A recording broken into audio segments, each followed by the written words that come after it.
श्रीमद् भगवद गीता अध्याय 6 श्लोक 40। संबंध 38वें श्लोक में अर्जुन ने शंका की थी कि संसार से और साधन से च्युत हुए साधक का कहीं पतन तो नहीं हो जाता। उसका समाधान करने के लिए भगवान आगे का श्लोक कहते हैं। शंका ये थी एक श्लोक पहले मतलब 38वें श्लोक में कि जो साधना करने चला संसार से तो वो विरक्त हो गया, संसार से वैराग्य हो गया, लेकिन यहाँ उसे पहुँचना चाहिए था, किसी कारण से परमात्मा तक नहीं पहुँच पाया, तो संसार भी उसका छूट गया, परमात्मा भी नहीं मिला। तो ऐसे साधक का कहीं पतन तो नहीं हो जाता। तो यह प्रश्न अर्जुन ने पूछा था, तो उसका समाधान करने के लिए भगवान आगे का श्लोक कहते हैं। श्लोक 40। श्री भगवान उवाच पार्थ नैवेह नामुत्र विनाशस्तस्य विद्यते न हि कल्याणकृत् कश्चित् दुर्गतिं तात गच्छति। पुनः एक बार यह श्लोक सही से उच्चारण नहीं हुआ। पार्थ नैवेह नामुत्र विनाशस्तस्य विद्यते न हि कल्याणकृत् कश्चित् दुर्गतिं तात गच्छति। श्री भगवान बोले, हे पृथानंदन, उसका न तो इस श्लोक में, न तो इस लोक में और न परलोक में ही विनाश होता है, क्योंकि हे प्यारे, कल्याणकारी काम करने वाला कोई भी मनुष्य दुर्गति को नहीं जाता। व्याख्या करने जा रहे हैं। परम श्रद्धे प्रातः स्मरणीय प्रातः वंदनीय भगवत तत्व प्रेम तत्व प्राप्त महापुरुष महाराज श्री स्वामी राम सुखदास जी महाराज, उनके ग्रंथ साधक संजीवनी से महाराज जी के चरणों में अनंत अनंत नमन करते हुए उनकी करुणा भरी दृष्टि और उनके आशीर्वाद से व्याख्या शुरू करते हैं। व्याख्या इस प्रकार है। जिसको अनंत काल में परमात्मा का स्मरण नहीं होता, उसका कहीं पतन तो नहीं हो जाता। इस बात को लेकर अर्जुन के हृदय में बहुत व्याकुलता है। यह व्याकुलता भगवान से छिपी नहीं है। अतः भगवान अर्जुन के का गतिम कृष्ण गच्छति इस प्रश्न का उत्तर देने से पहले ही अर्जुन के हृदय की व्याकुलता दूर करते हैं। पार्थ नैवेह नामुत्र विनाशस्तस्य विद्यते। हे पृथानंदन, सच्चे हृदय से साधन करने वाले मनुष्य का न तो इस जन्म में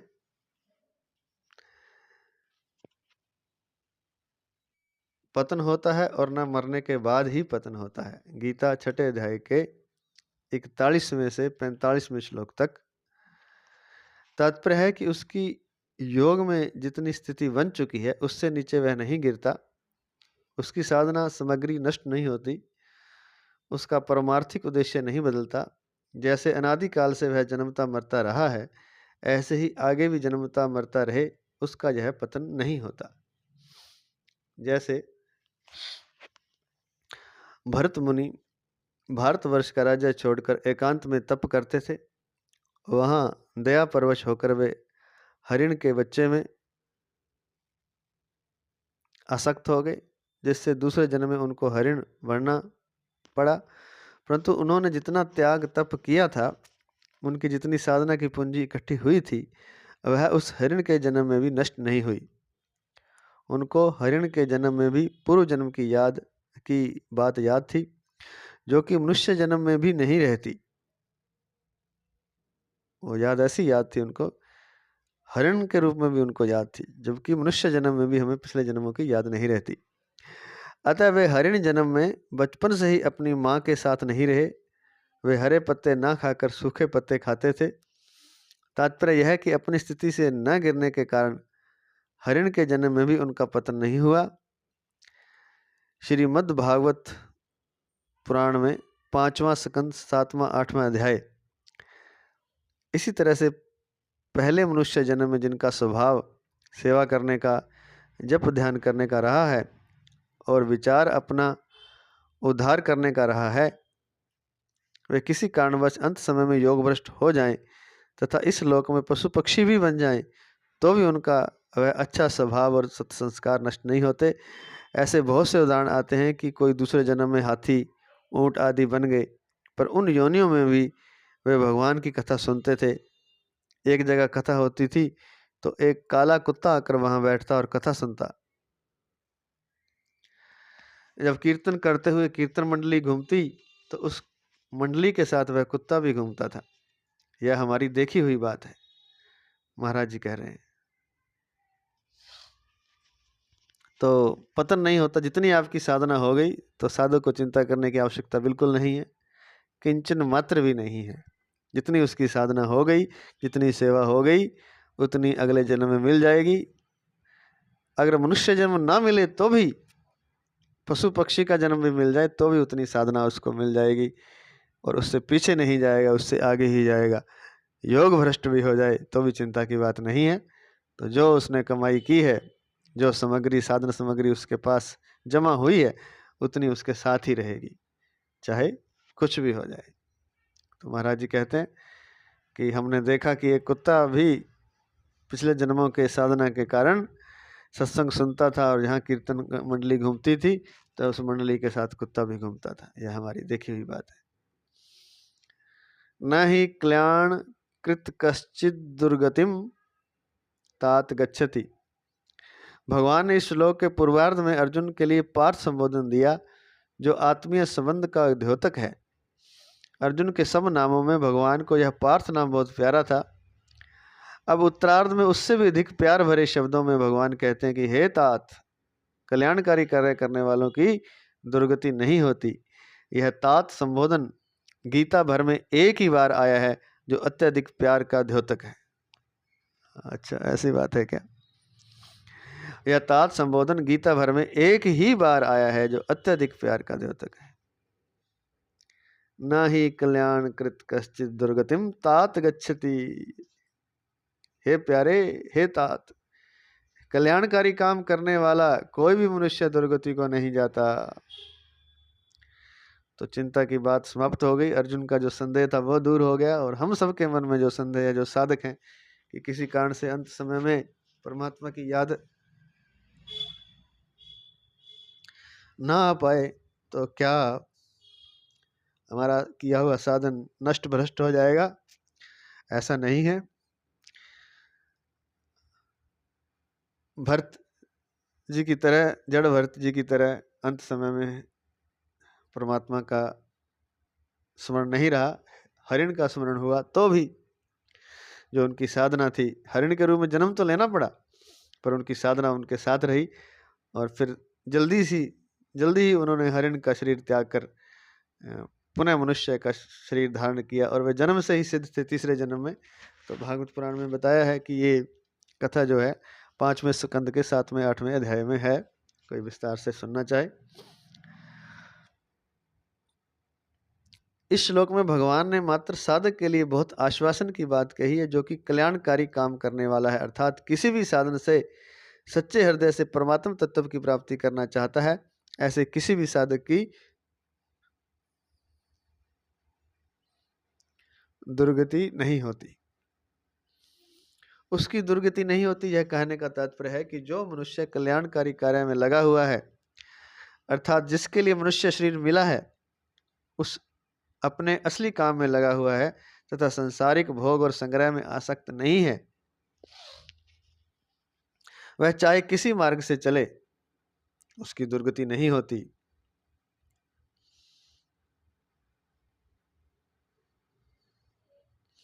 कारण कि उसका ध्येय चिन्मय तत्व मैं परमात्मा हूं, अतः उसका पतन नहीं होता। उसका ध्येय क्या है? चिन्मय तत्व मैं हूं, अर्थात मैं परमात्मा हूं, अतः उसका पतन नहीं होता।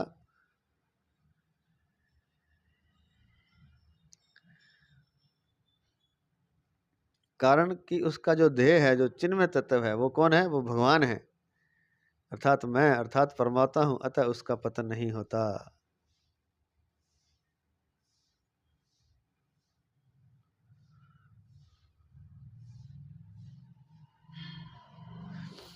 उसकी रक्षा मैं करता ही रहता हूं, फिर उसकी दुर्गति कैसे हो सकती है? फिर उसकी दुर्गति कैसे हो सकती है?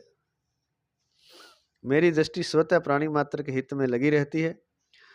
जो मनुष्य मेरी तरफ चलता है, अपना परम हित करने के लिए उद्योग करता है, वह मुझे बहुत प्यारा लगता है, क्योंकि वास्तव में वह मेरा ही अंश है, संसार का नहीं।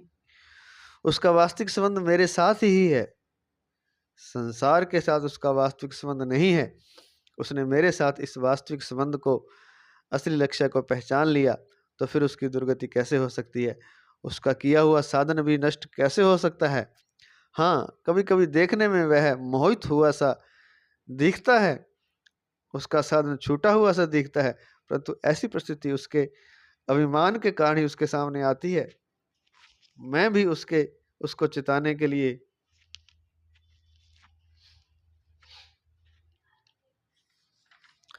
उसका अभिमान दूर करने के लिए ऐसी घटना घटा देता हूं।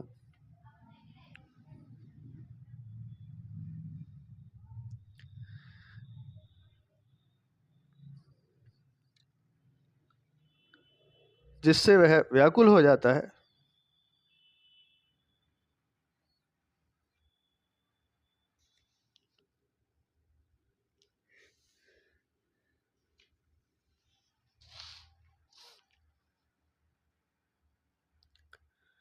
और मेरी तरफ तेजी से चल पड़ता है, जैसे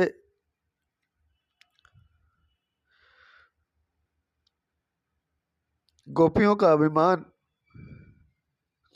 अर्थात मद अर्थात अहंकार देखकर मैं रास में ही अंतर्धान हो गया, तो सब गोपियां घबरा गईं। जब वे विशेष व्याकुल हो गईं, तब मैं उन गोपियों के समुदाय के बीच में ही प्रकट हो गया।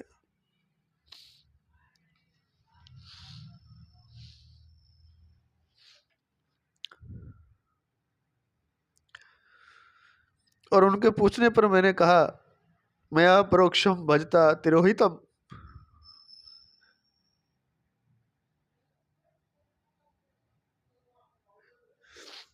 श्रीमद् भागवत पुराण 10वें स्कंद के 32वें अध्याय का 21वां श्लोक। अर्थात मया परोक्षम भजता तिरोहितम, अर्थात तुम लोगों का भजन करता हुआ ही मैं अंतर्धान हुआ था। तुम लोगों की याद और तुम लोगों का हित मेरे से छूटा नहीं है। इस प्रकार मेरे हृदय में साधन करने वालों का बहुत बड़ा स्थान है।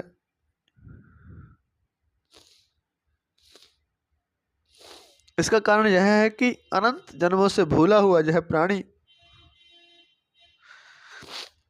जब केवल मेरी तरफ लगता है, तब वह मेरे को बहुत प्यारा लगता है, क्योंकि उसने अनेक योनियों में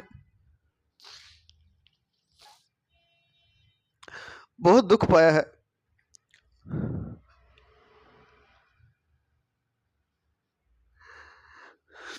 और अब वह सन्मार्ग पर आ गया है। जैसे माता अपने छोटे बच्चे की रक्षा पालन और हित करती रहती है, ऐसे ही मैं उस साधक के साधन और उसके हित की रक्षा करते हुए उसके साधन की वृद्धि करता रहता हूँ।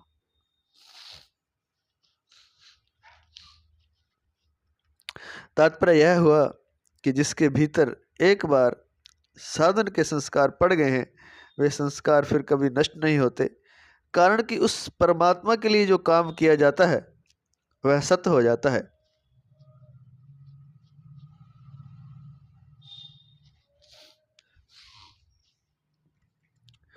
कर्म चैव तदर्थीयम सदित्ये वाभिधीयते। गीता 17वें अध्याय का 27वां श्लोक। कारण कि उस परमात्मा के लिए जो काम किया जाता है वह सत्य हो जाता है, अर्थात उसका अभाव नहीं होता। ना भावो विद्यते सता। गीता दूसरे अध्याय का 16वां श्लोक। इसी बात को भगवान यहाँ कह रहे हैं कि कल्याणकारी काम करने वाले किसी भी मनुष्य की दुर्गति नहीं होती। उसके जितने सद्भाव बने हैं, जैसा स्वभाव बना है, वह प्राणी किसी कारणवशात किसी भी योनि में चला जाए अथवा किसी भी परिस्थिति में पड़ जाए, तो भी वे सद्भाव उसका कल्याण करके ही छोड़ेंगे। अगर वह किसी कारण से किसी नीच योनि में भी चला जाए, तो वहां भी अपने सजातीय योनि वालों की अपेक्षा उसके स्वभाव में फर्क रहेगा। एक लिख के दिया है नीचे,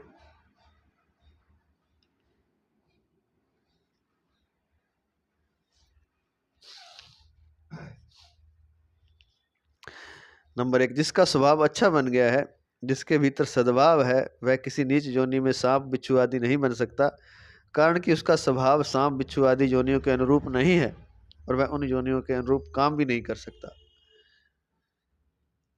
तो यहाँ शंका हो सकती है कि अजामिल जैसा शुद्ध ब्राह्मण भी वैश्यगामी हो गया, बिल्व मंगल भी चिंतामणि नाम की वैश्य के वश में हो गए,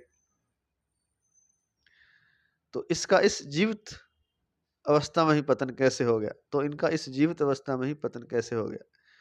इसका समाधान यह है कि लोगों को तो उनका पतन हो गया ऐसा दिखता है, पर वास्तव में उनका पतन नहीं हुआ, क्योंकि अंत में उनका उद्धार ही हुआ है। अजामिल को लेने के लिए भगवान के पार्षद आए और बिल्व मंगल भगवान के भक्त बन गए। इस प्रकार वे पहले भी सदाचारी थे और अंत में भी उनका उद्धार हो गया, केवल बीच में ही उनकी दशा अच्छी नहीं रही। तात्पर्य यह हुआ कि किसी कुसंग से, किसी विघ्न बाधा से, किसी असावधानी से उसके भाव और आचरण गिर सकते हैं, और मैं कौन हूँ, मैं क्या कर रहा हूँ, मुझे क्या करना चाहिए, ऐसी विस्मृति होकर वह संसार के प्रवाह में बह सकता है।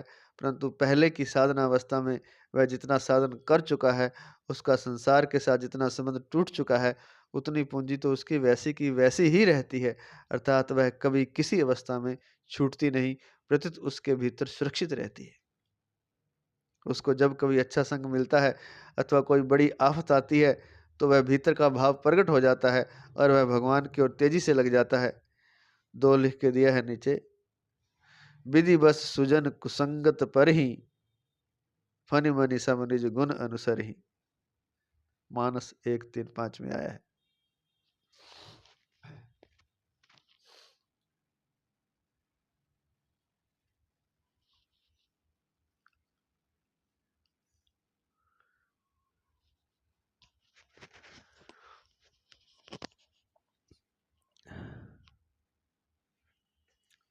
तो उसका संसार के साथ जितना संबंध टूट चुका है, उतनी पूंजी तो उसकी वैसी की वैसी ही रहती है, अर्थात वह कभी किसी अवस्था में छूटती नहीं, प्रत्युत उसके भीतर सुरक्षित रहती है। उसको जब कभी अच्छा संग मिलता है अथवा कोई बड़ी आफत आती है, तो वह भीतर का भाव प्रकट हो जाता है और वह भगवान की ओर तेजी से लग जाता है। हाँ, साधन में बाधा पड़ जाना, भाव और आचरणों का गिरना तथा परमात्मा प्राप्ति में देरी लगना, इस दृष्टि से उसका पतन हुआ ही है। अतः उपयुक्त उदाहरणों से साधक को यह शिक्षा लेनी चाहिए कि हमें हर समय सावधान रहना है, जिससे हम कहीं कुसंग में न पड़ जाएं, कहीं विषयों के वशीभूत होकर अपना साधन न छोड़ दें और कहीं विपरीत कामों में न चले जाएं।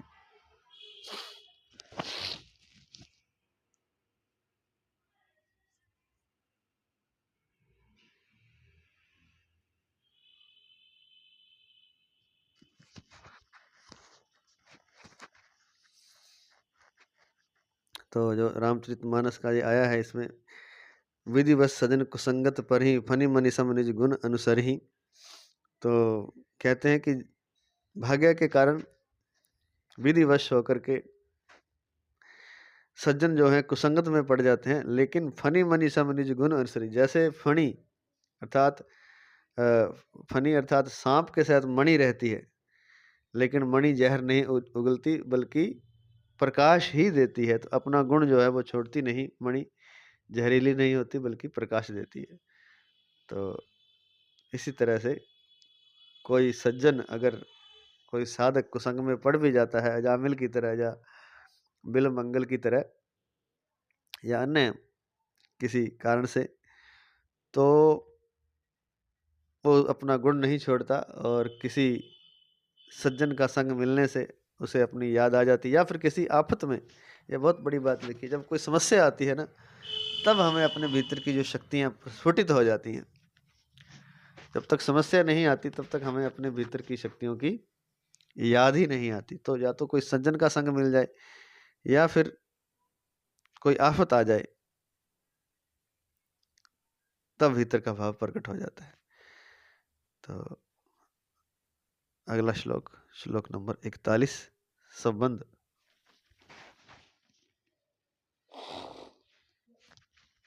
पूर्व श्लोक में भगवान ने अर्जुन को आश्वासन दिया कि किसी भी साधक का पतन नहीं होता और वह दुर्गति में नहीं जाता। अब भगवान अर्जुन द्वारा 37वें श्लोक में किए गए प्रश्न के अनुसार योग भ्रष्ट की गति का वर्णन करते हैं।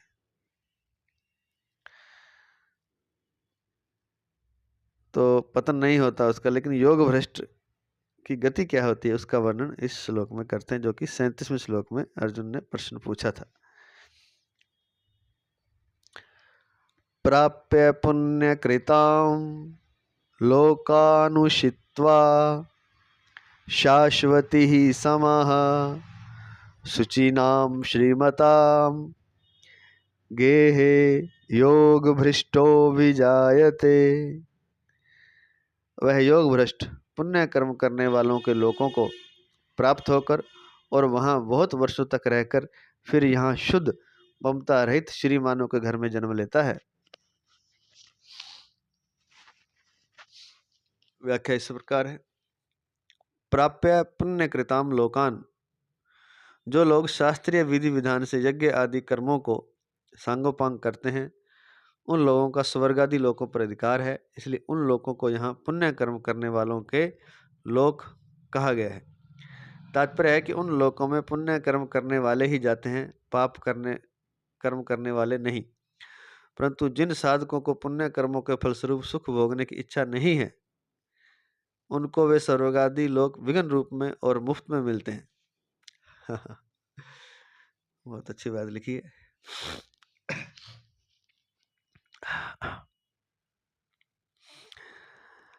तात्पर्य है कि यज्ञादि शुभ कर्म करने वालों को परिश्रम करना पड़ता है, उन लोगों की याचना प्रार्थना करनी पड़ती है, यज्ञादि कर्मों को विधि विधान से और सांगोपांग करना पड़ता है, तब कहीं उनको स्वर्ग आदि लोकों की प्राप्ति होती है।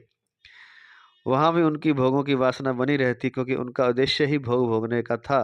परंतु जो किसी कारणवश अंत समय में साधन से विचलित मना हो जाते हैं, उनको स्वर्गादि लोकों की प्राप्ति के लिए न तो परिश्रम करना पड़ता है, न उनकी याचना करनी पड़ती है, और न उनकी प्राप्ति के लिए यज्ञ आदि शुभ कर्म ही करने पड़ते हैं। फिर भी उनको स्वर्ग आदि लोकों की प्राप्ति हो जाती है। वहां रहने पर भी उनकी वहां के भोगों से अरुचि हो जाती है, क्योंकि उनका उद्देश्य भोग भोगने का था ही नहीं। वे तो केवल सांसारिक सूक्ष्म वासना के कारण उन लोकों में चले जाते हैं, उन लोकों में जाते हैं, परंतु उनकी वह वासना भोगी पुरुषों की वासना के समान नहीं होती। जो लोग भोग भोगने के लिए स्वर्ग में जाते हैं, वे जैसे भोगों में तल्लीन होते हैं, वैसे योग भ्रष्ट तल्लीन नहीं हो सकता, कारण कि भोगों की इच्छा वाले पुरुष भोग बुद्धि से भोगों को स्वीकार करते हैं और योग भ्रष्ट को विघ्न रूप से भोगों में जाना पड़ता है।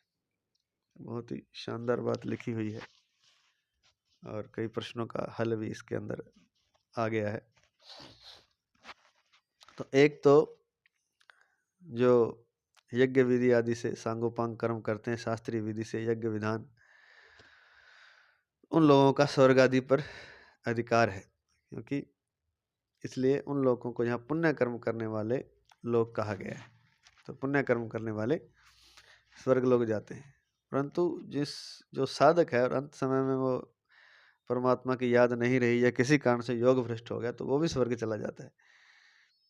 तो बाकी जो लोग हैं जो यज्ञ आदि से जाते हैं, वो तो वहाँ भोग भोगने जाते हैं, लेकिन साधक को जो स्वर्ग मिलता है वो बिना याचना के मिल जाता है।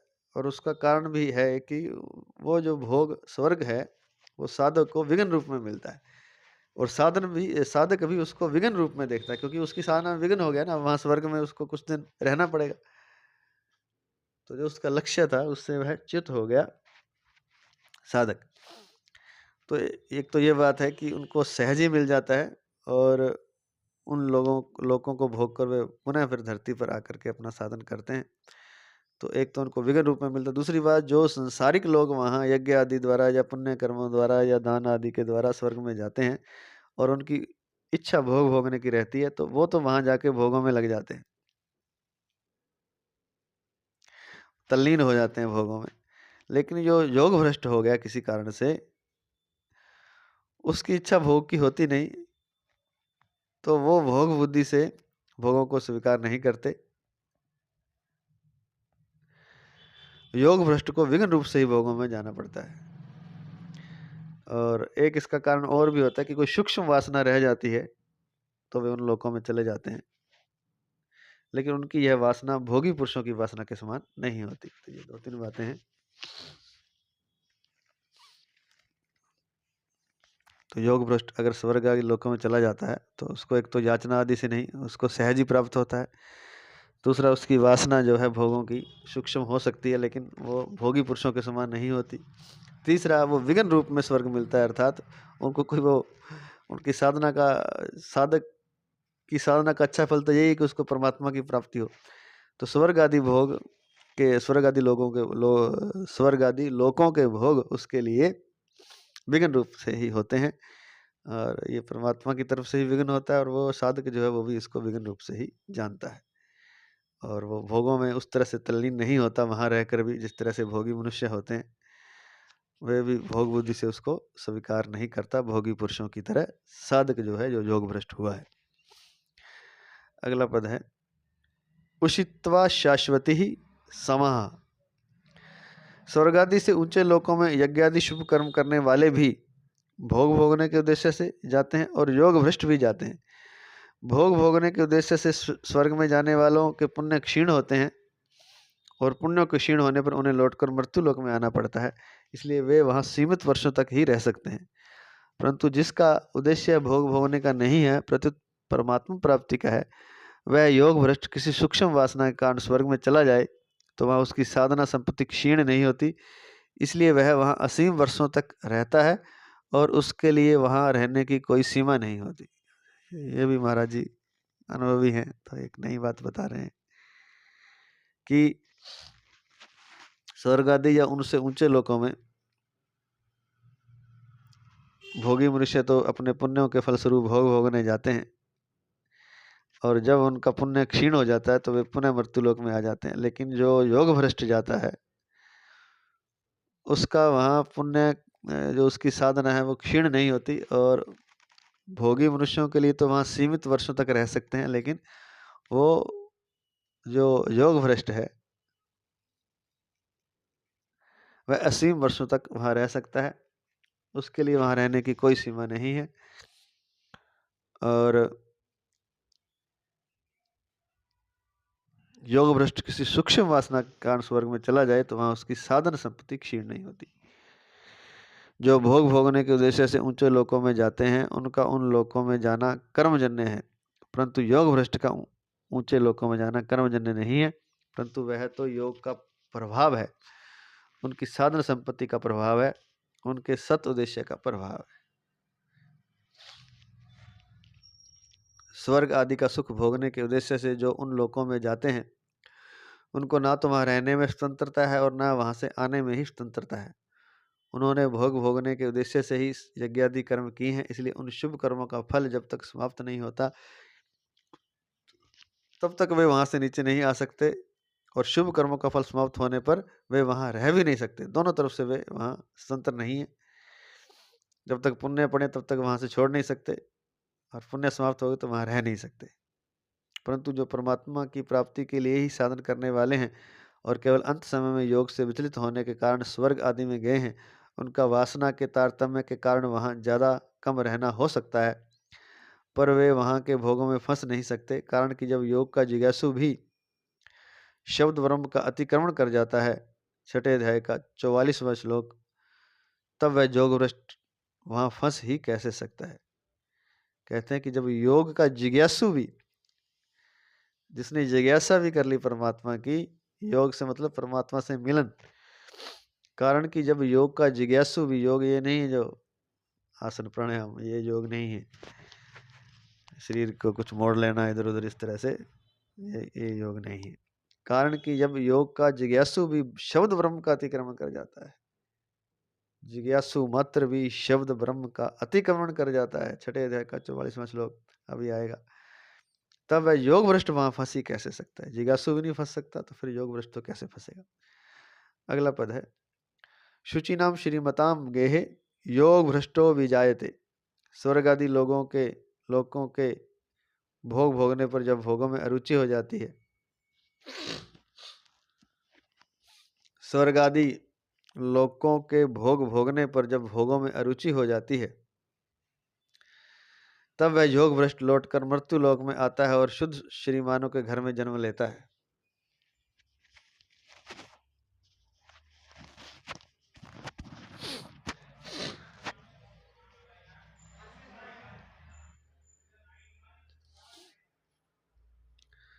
स्वर्ग आदि लोकों के भोग भोगने पर जब भोगों से अरुचि हो जाती है,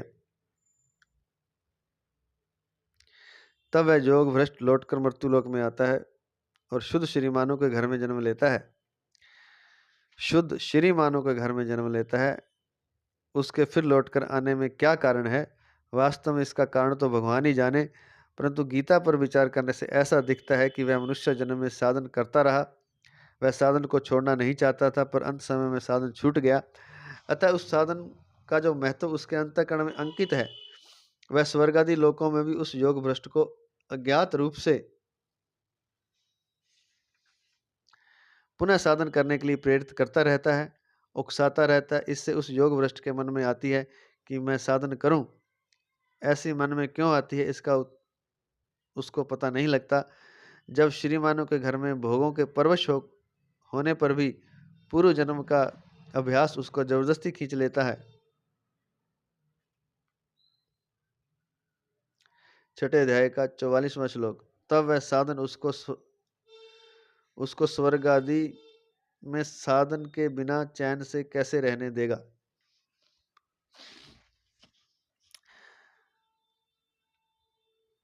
जब श्रीमानों के घर में भोगों के परवश होकर भी पूर्व जन्म का अभ्यास उसको जबरदस्ती खींच लेता है। छठे अध्याय का 44वां श्लोक, तब वह साधन उसको स्वर्ग आदि में साधन के बिना चैन से कैसे रहने देगा? अतः भगवान उसको साधन करने का मौका देने के लिए शुद्ध श्रीमानों के घर में जन्म देते हैं। अब शुद्ध श्रीमान कौन है? जिनका धन शुद्ध कमाई का है, जो कभी पराया हक नहीं लेते, किसी प्रकार का पराया हक नहीं खाते, न कामनी न कांचन का, न धन का न स्त्री का, जिनके आचरण तथा भाव शुद्ध हैं, जिनके अंतःकरण में भोगों का और पदार्थों का महत्व, उनकी ममता नहीं है, जो संपूर्ण पदार्थ, घर, परिवार आदि को साधन सामग्री समझते हैं, जो भोग बुद्धि से किसी पर अपना व्यक्तिगत आधिपत्य नहीं जमाते, वे शुद्ध श्रीमान कहे जाते हैं। जो धन और भोगों पर अपना आधिपत्य जमाते हैं, वे अपने को तो उन धन और पदार्थों का मालिक मानते हैं, पर हो जाते हैं उनके गुलाम, इसलिए वे शुद्ध श्रीमान नहीं।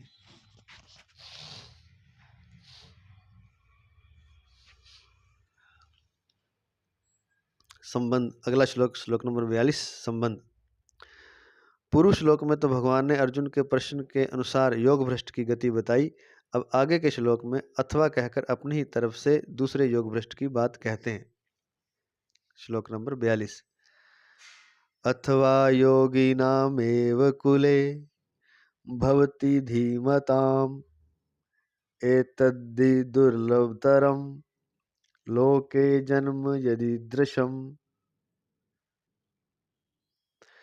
अथवा वैराग्यवान योग भ्रष्ट ज्ञानवान योगियों के कुल में ही जन्म लेता है। इस प्रकार का जो यह जन्म है, यह संसार में निस्संदेह बहुत ही दुर्लभ है। व्याख्या,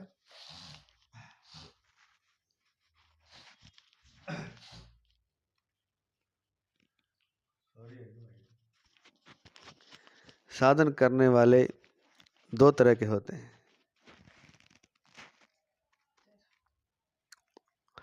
वासना सहित और वासना रहित।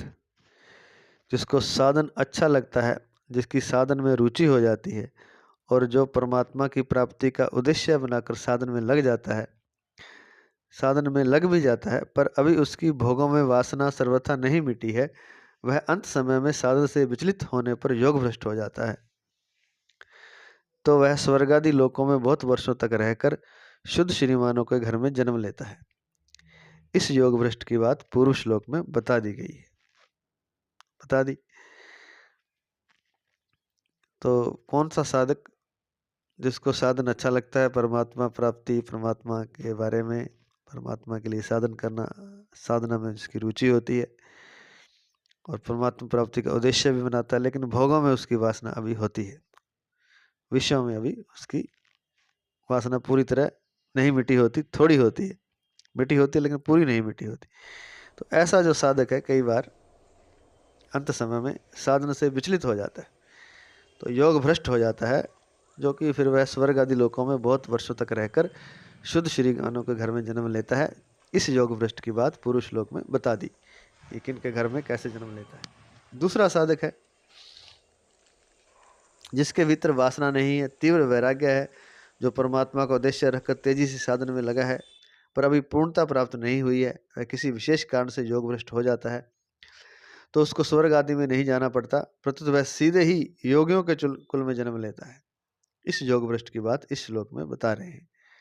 अथवा तुमने जिस योग भ्रष्ट की बात पूछी थी वह तो मैंने कह दी, अथवा पद का अर्थ बता रहे, परंतु जो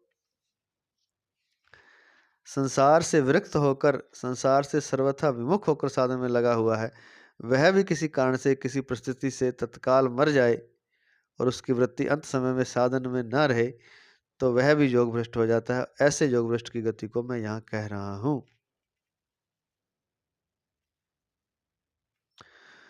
योगिनामेव कुले भवति धीमताम, जो परमात्म तत्व को प्राप्त कर चुके हैं, जिनकी बुद्धि परमात्म तत्व में स्थिर हो गई है, ऐसे तत्वज्ञ जीवन मुक्त बुद्धिमान योगियों के कुल में वह वैराग्यमान योग भ्रष्ट जन्म लेता है।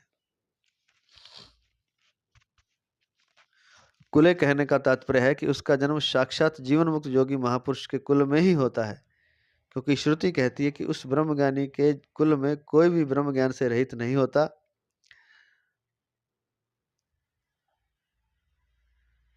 अर्थात सब ब्रह्मज्ञानी ही होते हैं।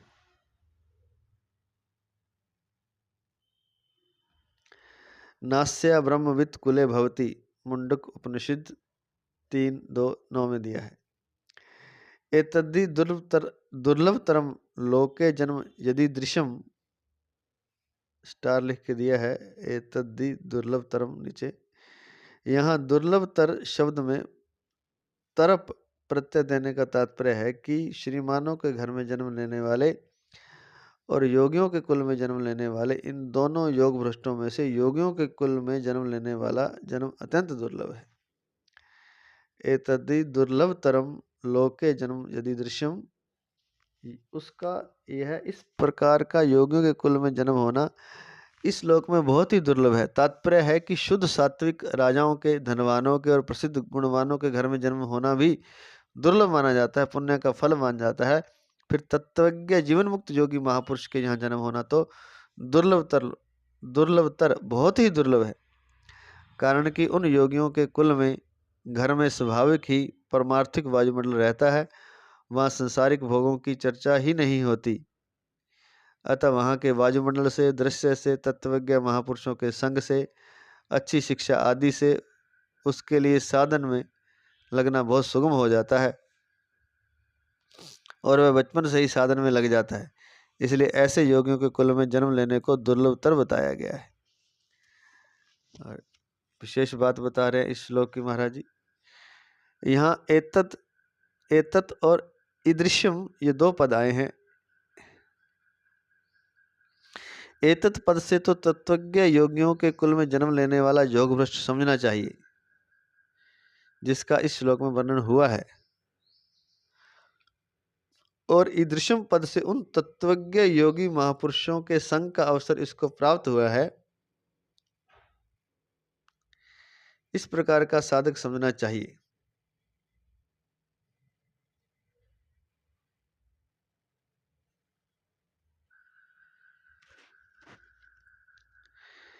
एतत् पद से तो तत्वज्ञ योगियों के कुल में जन्म लेने वाला जोगभ्रष्ट समझना चाहिए, जिसका इस श्लोक में वर्णन हुआ है। और ईदृशम पद से उन तत्वज्ञ योगी महापुरुषों के संग का अवसर जिसको प्राप्त हुआ है, इस प्रकार का साधक समझना चाहिए। संसार में 2 प्रकार की प्रजा मानी जाती है, बिंदुज और नादज। जो माता पिता के रजवीर्य से पैदा होती है वह बिंदुज प्रजा कहलाती है, और जो महापुरुषों के नाद से अर्थात शब्द से, उपदेश से परमार्थिक मार्ग में लग जाती है वह नादज प्रजा कहलाती है। यहाँ योगियों के कुल में जन्म लेने वाला योग भ्रष्ट बिंदुज है, और तत्वज्ञ जीवन मुक्त महापुरुषों का संग प्राप्त साधक नादज है। इन दोनों ही साधकों को ऐसा जन्म और संग मिलना बड़ा दुर्लभ है।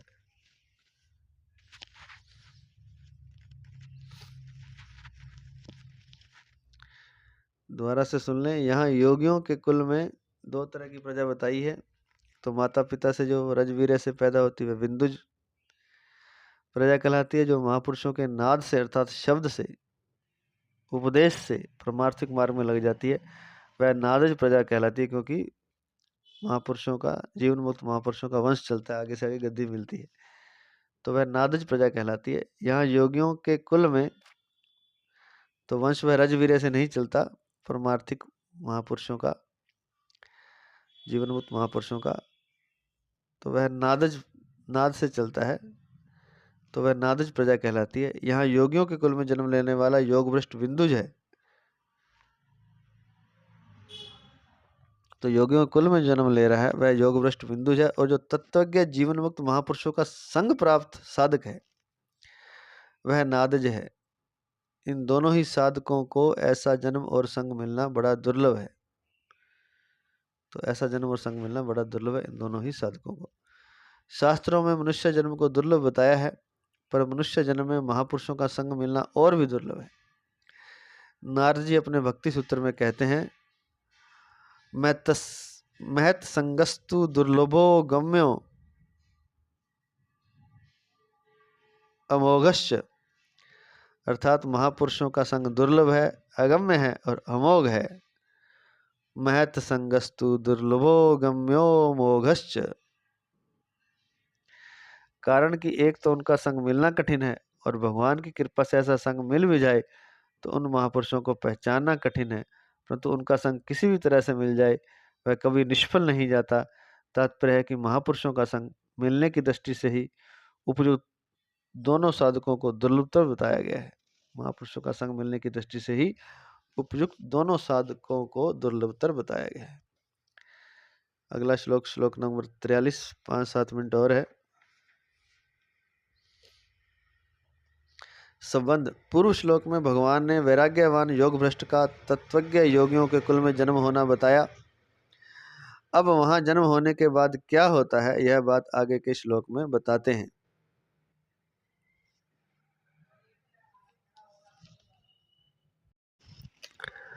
श्लोक नंबर 43,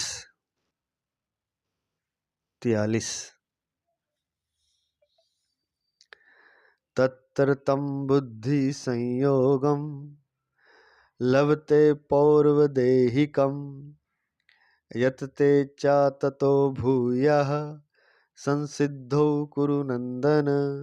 हे कुरुनंदन, वहां पर उसको पहले मनुष्य जन्म की साधन संपत्ति अनायास ही प्राप्त हो जाती है, फिर उससे वह साधन की सिद्धि के विषय में पुनः विशेषता से यत्न करता है। व्याख्या इस प्रकार। तत्र तम बुद्धि संयोगम लभते पौर्वदेहिकम, तत्वज्ञ जीवन मुक्त महापुरुषों के कुल में जन्म होने के बाद उस वैराग्यवान साधक की क्या दशा होती है, इस बात को बताने के लिए यहाँ तत्र पद आया है। पौर्व देहिकम तथा बुद्धि संयोगम पदों का तात्पर्य है कि संसार से विरक्त उस साधक को स्वर्ग आदि लोकों में नहीं जाना पड़ता, उसका तो सीधे योगियों के कुल में जन्म होता है। वहाँ उसको अनायास ही पूर्व जन्म की साधन सामग्री मिल जाती है। जैसे किसी को रास्ते पर चलते चलते नींद आने लगी,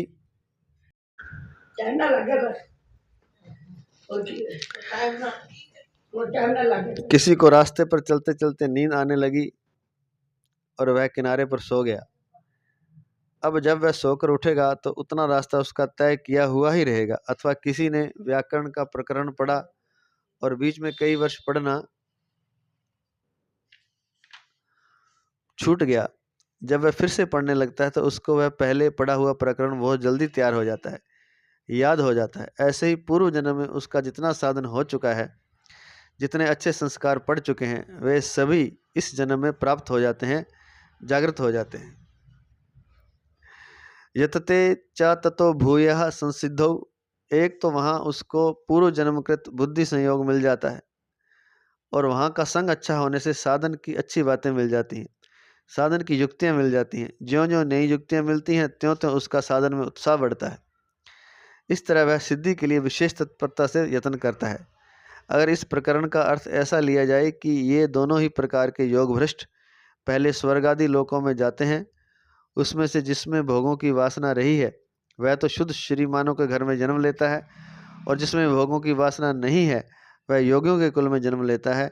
तो प्रकरण के पदों पर विचार करने से यह बात ठीक नहीं बैठती, कारण कि ऐसा अर्थ लेने से योगियों के कुल में जन्म लेने वाले को पौर्वदैहिक बुद्धि संयोग अर्थात पूर्व जन्मकृत साधन सामग्री मिल जाती है, यह कहना नहीं बनेगा।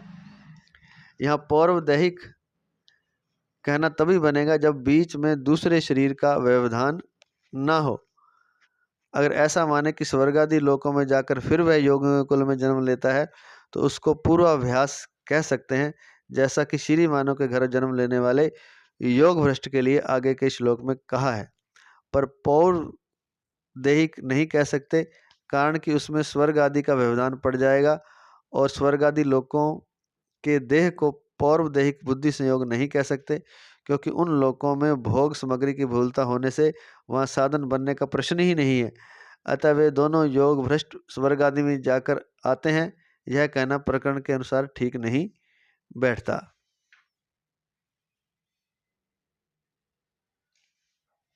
पौर्वदेहिक का मतलब है, पौर्वदेहिकम का मतलब है पहले मनुष्य जन्म की, तो इसलिए वो स्वर्ग आदि में जाके नहीं आता, वो सीधा ही योगियों के कुल में जन्म लेता है, क्योंकि पिछले जन्म का उसको मिल जाता है। दूसरी बात, जिसमें भोगों की वासना है उसका तो स्वर्ग आदि में जाना ठीक है, परंतु जिसमें भोगों की वासना नहीं है, जो अंत समय में किसी कारणवश साधन से विचलित हो गया है, ऐसे साधु को स्वर्ग आदि में भेजना तो उसको दंड देना है, जो कि सर्वथा अनुचित है। परिशिष्ट भाव, परमार्थिक उन्नति स्वयं की है और सांसारिक उन्नति पर की है, इसलिए सांसारिक पूंजी तो नष्ट हो जाती है, पर परमार्थिक पूंजी अर्थात साधन योग भ्रष्ट होने पर भी नष्ट नहीं होती। परमार्थिक उन्नति ढक सकती है पर मिटती नहीं, और समय पाकर प्रकट हो जाती है। पूर्व जन्म में किए गए साधन के जो संस्कार बुद्धि में बैठे हुए हैं उनको यहाँ बुद्धि संयोग कहा गया है।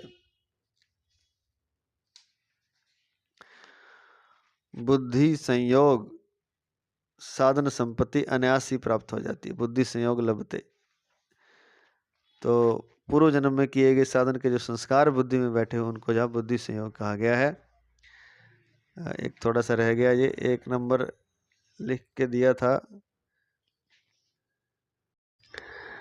शास्त्रों में मनुष्य जन्म को दुर्लभ बताया है, पर मनुष्य जन्म में महापुरुषों का संग मिलना और भी दुर्लभ है। इसको रह गया था, ये पिछले श्लोक का है, श्लोक नंबर 42 का, तो इसको एक लिख के दिया है नीचे। दुर्लभो मानुषो देहो देहिनाम क्षण भंगुरः तत्रापि दुर्लभम मन्ये वैकुंठ प्रिय दर्शनम, श्री मद्भागवत महापुराण में 11.2.29 में दिया है। और ये दूसरा जो है,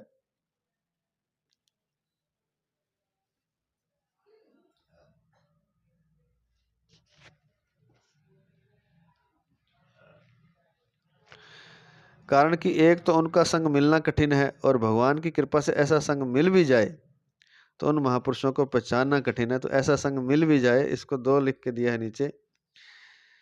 जब द्रवई दीन दयालु राघव साधु संगति पाइए, विनय पत्रिका 136:10 में दिया है। तो महापुरुषों का जो संग है दुर्लभ है, अगम्य, अमोघ है, कारण कि एक तो उनका संग मिलना कठिन है, और भगवान की कृपा से ऐसा संग मिल भी जाए तो उस महापुरुषों को पहचानना मुश्किल है, तो वो संग कैसे मिलता है? जब द्रवे दीन दयाल राघव, जब भगवान राम की कृपा होती है, जब वो द्रवित होते हैं, तब साधु संगति पाई, तब साधु की संगति मिलती है। यह विनय पत्रिका 136 में दिया है। तो 42वें श्लोक में से ये रह गया था। अब 43वां श्लोक हम कर चुके हैं, जिसकी अंतिम लाइन ये थी, पूर्व जन्म में किए साधक के जो संस्कार बुद्धि में बैठ जाते हैं, उनको यह बुद्धि संयोग कहा गया है। आज इतना ही। जय श्री कृष्ण, जय श्री कृष्ण, जय श्री कृष्ण।